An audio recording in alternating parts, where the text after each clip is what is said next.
Essa semana bati um papo com o Gustavo Carriconde. Vocês devem conhecer o Gustavo, né? Do Resumo Cast. E o Gustavo está entrando aí num outro campo. Criou a Gutenberg Venture, que é um fundo de investimento em projetos de inovação disruptiva. E aí, batendo um papo, conversando e tal, eu fiz aí um desafio para ele. Perguntei, Gustavo, queria que você respondesse algumas questões sobre investimentos, fundos de investimento, investidores e, em particular, o artigo é sobre eles, né? Investidores disruptivos, investidores em projetos disruptivos. Aí eu perguntei para ele, Gustavo, quais são os problemas mais comuns dos investidores em organizações emergentes disruptoras?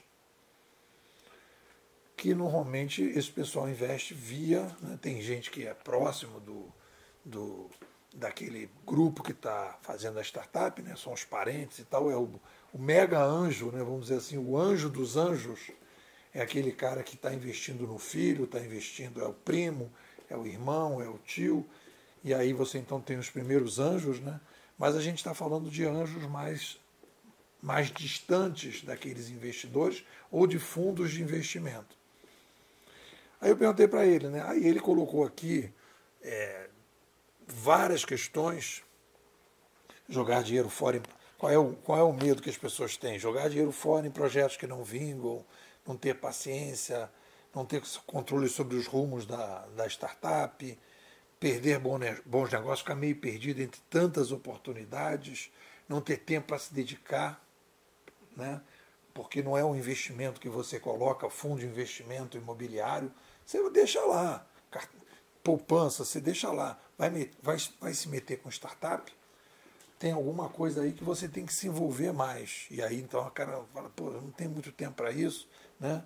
Não ter o capital suficiente, às vezes o cara quer investir e não ter, o fundo coloca um capital acima, ter que enfrentar problemas jurídicos, optar por investimentos menos complicados, caminhar para uma coisa assim com menos risco, e aí então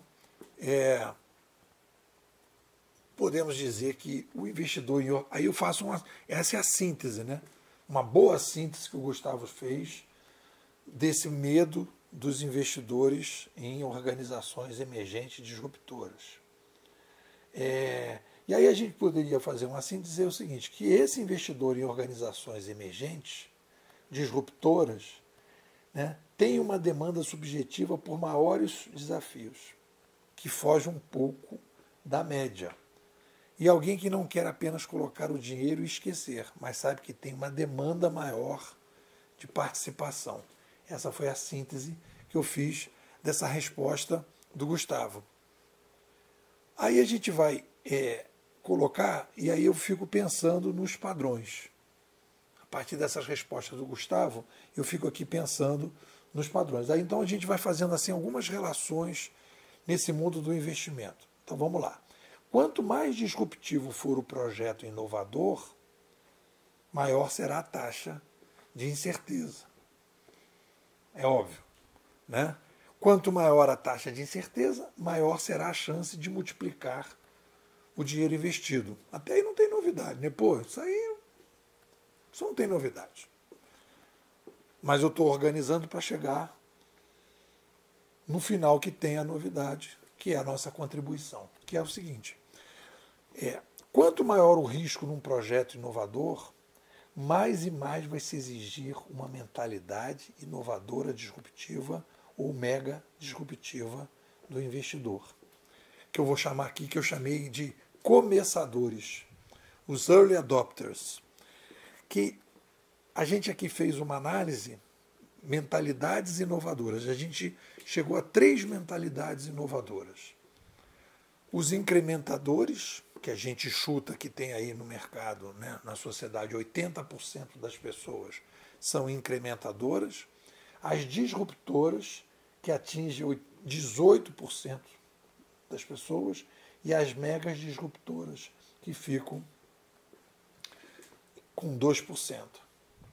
Então, se a gente for pensar nesse início de investimento em fundos de investimento, em empresas disruptoras, em organizações emergentes disruptoras, a gente está falando de um público que tem uma cabeça, uma mentalidade disruptora ou mega disruptora. É óbvio que no momento em que são as pessoas que vão começar essa brincadeira, e depois, quando a coisa for se consolidando e os retornos vão vindo, né, aí as pessoas você vai diluindo isso, e isso vai se tornando comum, e aí você vai entrando nos outros perfis mais conservadores, que são os incrementadores.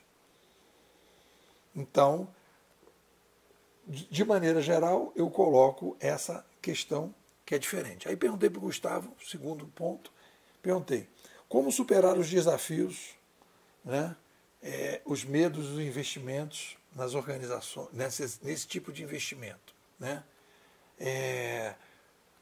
Bom, ele colocou aqui várias questões, né? Compreender que o risco gera boas oportunidades, proceder à análise cuidadosa, aprender como funciona o ambiente de organizações emergentes, e aí ele foi listando aqui muitas coisas.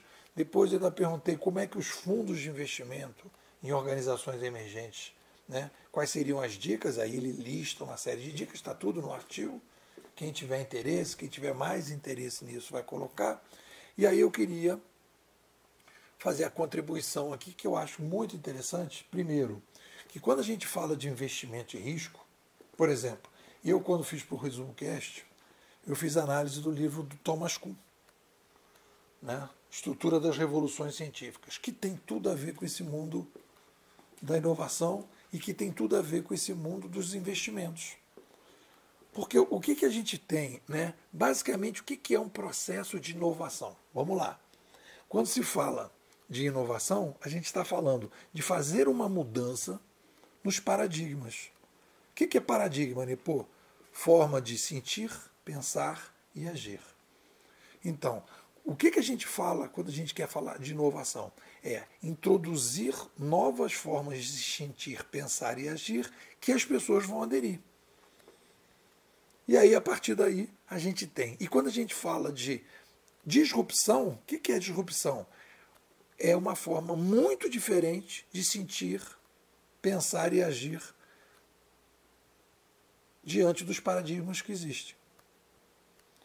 Então, quanto mais a gente puder trabalhar dentro dos investimentos com paradigmas mais consistentes, mais padrões do que percepções, o risco pode ser menor. Isso é um papo interessante e longo.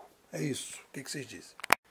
Se você tem um perfil inquieto, demanda de visão consistente de cenário de médio e longo prazo, gosta de lógica e não desse mimimi que está aí no mercado, tem disciplina para escutar 19 minutos de áudio todos os dias, quer mais aprender do que aparecer, a Bimodais me parece ser um espaço de aprendizado inovador que é bem a tua cara.